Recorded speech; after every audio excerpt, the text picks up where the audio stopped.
سفیر ہے یہ، بدر منیر ہے یہ، روشن دماغ ہے یہ، روشن ضمیر ہے یہ، ان کی وفائیں پیاری، ان کی ادائیں پیاری، ان کی خبردار کہیں ظالموں کی طرف مائل نہ ہونا، یعنی ظالموں کی طرف نہ جھکنا اللہ تعالیٰ کا حکم ہے۔ اللہ تعالیٰ اپنے قرآن میں فرما رہے ہیں، بسم اللہ الرحمن الرحیم وَلَا تَرْكَنُوا إِلَى الَّذِينَ ظَلَمُوا فَتَمَسَّكُمُ النَّارُ وَمَا لَكُم مِّن دُونِ اللَّهِ مِنْ أَوْلِيَاءَ ثُمَّ لَا تُنصَرُونَ۔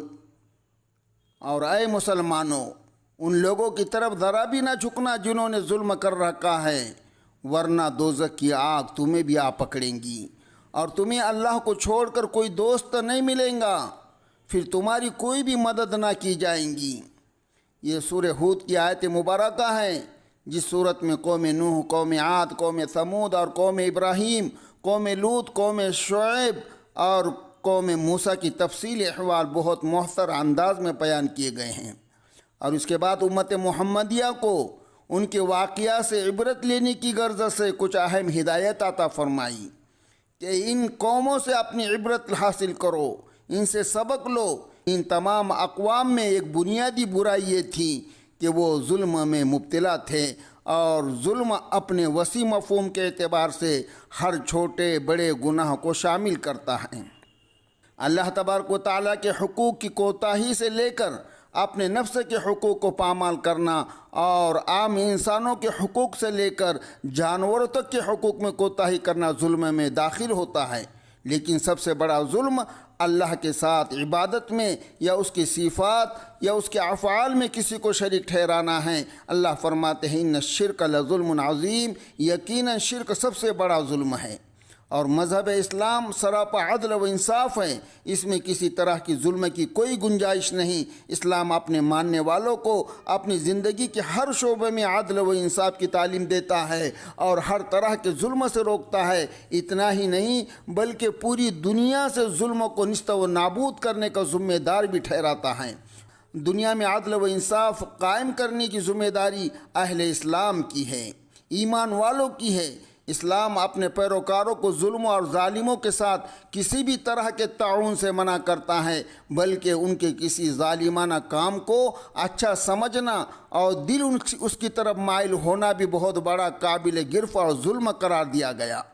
ظلم سے روکنے کا اس سے زیادہ مؤثر اندازہ اور کیا ہو سکتا ہے جو آیت کریمہ میں اختیار کیا گیا۔ چنانچہ مشہور مفسر قاضی بیضاوی رحمۃ اللہ علیہ فرماتے ہیں، ظلم و جور کی ممانعت اور حرمت کے لیے اس آیت میں جو انتہائی شدت وارد ہوئی ہے، اس سے زیادہ تصور میں نہیں لائی جا سکتی، کیونکہ ظالموں کے ساتھ دوستی اور گہرے تعلق ہی کو نہیں بلکہ ان کی طرف ادنا درجے کے میلان اور جھکاؤ اور ان کے پاس بیٹھنے کو بھی ممنوع قرار دیا گیا۔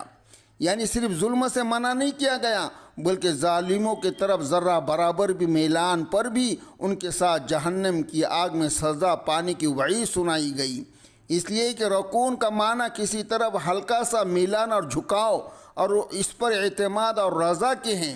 اس لیے آیت کریمہ کا مفہوم یہ ہوا، ظلم و زور میں خود مبتلا ہونے کو تو دین و دنیا کی تباہی سبھی سمجھتے ہیں، مگر ظالموں کی طرف ادنا سا جھکاؤ اور میلان، ان سے راضی ہونا، ان پر اعتماد کرنا بھی انسان کو بربادی کے کنارے پہ لگا دیتا ہے۔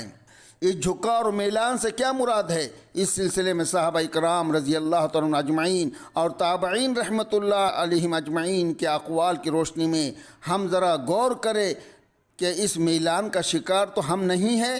حضرت قتادہ رحمۃ اللہ علیہ فرماتے ہیں، اس سے مراد یہ ہے کہ ظالموں سے دوستی نہ کرو اور ان کا کہنا نہ مانو اور ان کی مجالس سے اعتراض کرو۔ حضرت ابن جریج رحمۃ اللہ علیہ فرماتے ہیں کہ ظالموں کی طرف کسی طرح کا بھی میلان نہ رکھو۔ حضرت ابو العالیہ نے فرمایا کہ ظالموں کے اعمال و افعال کو پسند نہ کرو۔ حضرت سدی رحمۃ اللہ علیہ نے فرمایا ظالموں سے مداحنت نہ کرو، یعنی ان کے برے اعمال پر سکوت یا رضامندی کا اظہار نہ کرو۔ حضرت اکرمہ رحمۃ اللہ علیہ نے فرمایا ظالموں کی صحبت میں نہ بیٹھو۔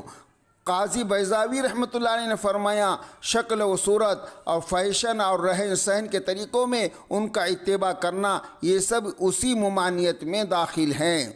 امام اوزاعی رحمۃ اللہ علیہ نے فرمایا اللہ تعالیٰ کے نزدیک کوئی شخص اس عالم سے زیادہ مبغوث نہیں جو اپنے دنیاوی مفاد کے خاطر کسی ظالم سے ملنے کے لیے جائے۔ علامہ قرطبی رحمۃ اللہ علیہ فرماتے ہیں اس آیت سے معلوم ہوا اہل کفر اور اہل معصیت یعنی جو گنہگار ہے، گناہ کرنے والے ہیں، اور اہل بدعت کی صحبت سے اجتناب اور اس سے پرہیز واجب ہیں۔ ہاں یہ صورت اس میں داخل نہیں کہ کسی دینی یا دنیاوی مجبوری کی وجہ سے ان سے ملنا پڑے، اور حقیقت یہی ہے کہ انسان کی کامیابی اس کی صحبت کے اوپر ہے۔ اگر نیک لوگوں کی صحبت میں رہیں گا تو کامیاب ہو جائیں گا، اور برے ماحول کے اندر رہیں گا تو برے کا اثر پڑے گا۔ اس لیے انسان کی صلاح و فساد میں سب سے بڑا دخل صحبت کا اور ماحول کا ہوتا ہے، اس لیے ہمیں اچھے ماحول میں رہنا چاہیے۔ صاحب روح المعانی علامہ محمود بغدادی رحمۃ اللہ علیہ اس آیت کے ذیل میں لکھتے ہیں آیت کریمہ میں ظلم سے کیا مراد ہے؟ اس سلسلے میں مفسرین اکرام فرماتے ہیں اگرچہ آج کے زمانے میں بلکہ اکثر زمانے میں لوگوں کے لیے اس کا قبول کرنا بہت مشکل رہا ہے، یعنی حضرت فرما رہے کہ اس آیت کے اوپر عمل کرنا بہت مشکل ہے کہ جب ادنا درجے کے ظالم کی طرف مائل ہونا یعنی اس کی طرف جانا جہنم کی آگ تک پہنچا دیتا ہے، تو پھر ان لوگوں کے بارے میں تمہارا کیا خیال ہے جو ظلم میں رسے بسے رہنے والے بڑے ظالموں کی طرف جاتے ہیں، بلکہ ان کی صحبت اور ہم نشینی پر مر مٹتے ہیں، اور ان کو خوش کرنے کے لیے اپنے ظاہر و باطن کو ٹھکا دیتے ہیں، اور ان کو فائدہ پہنچانے کے لیے اپنی ہر طرح کی کوشش کر گزرتے ہیں، اور ان کے جیسا لباس پہنتے ہیں، ان کے ہاں میں ہاں ملاتے ہیں، ان کے گمراہی میں شریک ہونے میں اپنی خوشی محسوس کرتے ہیں۔ یہ فانی دنیا کی جو رونق اور زینت ان ظالموں کو دی گئی ہے ان کو للچائی ہوئی نگاہ سے دیکھتے ہیں اور اس کے انجام سے بالکل بے خبر ہے۔ مزید لکھتے ہیں کہ ایسے لوگ تو ظالموں کی طرف مائل ہونے والوں میں نہیں بلکہ خود ظالموں میں شمار ہوں گے۔ جیسا کہ ایک شخص نے حضرت سفیان سے پوچھا میں ظالموں کے کپڑے سیتا ہوں تو کیا میں ان کے مددگار میں شامل ہوں گا؟ تو انہوں نے فرمایا کہ نہیں، تو ان کے مددگاروں میں سے نہیں بلکہ تو خود انہی میں سے ہیں، اور جو شخص تجھے سوئی بیچتا ہے وہ ان ظالموں کے مددگاروں میں شمار ہوں گا۔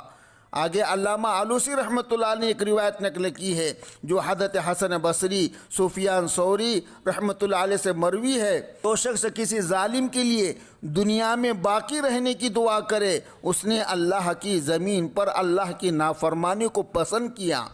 اللہ رب العالمین ہمیں ہر طرح کے ظلم سے بچنے کی اور نفرت کرنے کی توفیق عطا فرمائے، ظلم اور ظالموں کا کسی طرح کا ساتھ دینے اور ان کی طرف ادنا میلان سے ہماری حفاظت فرمائے، اور ہمیں ظالمین کی جماعت سے نکال کر اللہ ہمیں صالحین کی جماعت میں ہمارا شمار فرمائے۔ ان کی وفائیں پیاری، ان کی ادائیں پیاری، ان کی صدائیں پیاری، ان کی دعائیں